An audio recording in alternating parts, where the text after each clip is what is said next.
Hello, friends. Let's go back for a moment 52 years to 1968.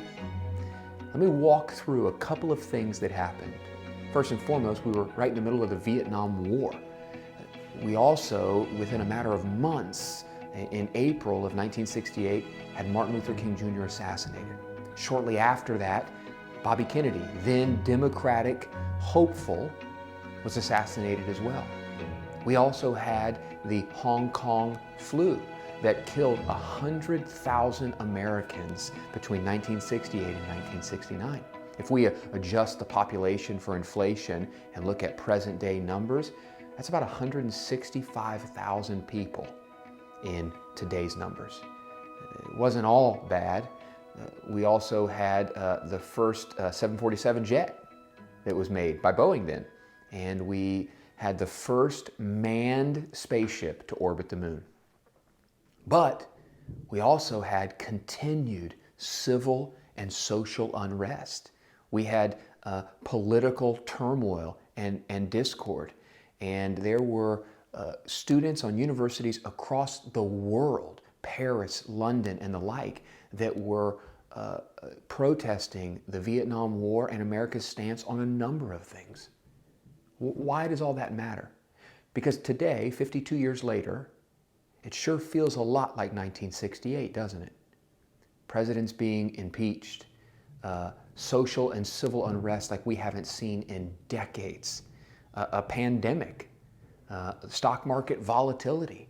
The list goes on and on and on. So the question that we've been getting and that a lot of investors are asking and should be asking is, how does this affect the markets? Well, the market tends to climb the wall of worry more often than not.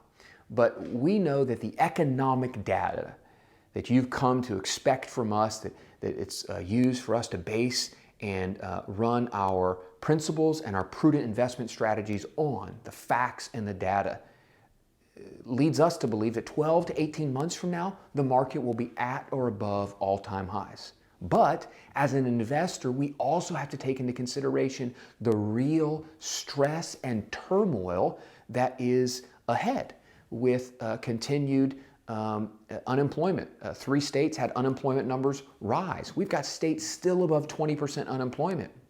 We've got continued social and civil unrest, and we've got this big thing called the election coming just a few months from now. So our belief is that while civil and social unrest is heightened, to say the least, we also believe that in the end, economics and data is what drive the markets.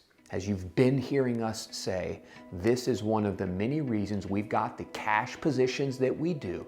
We are ready and teed up to take advantage of any opportunity as an investor that social or civil unrest, that a presidential election, or that potentially bad economic data could create.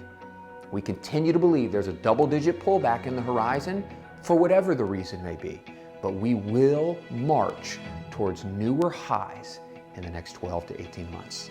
See you next time.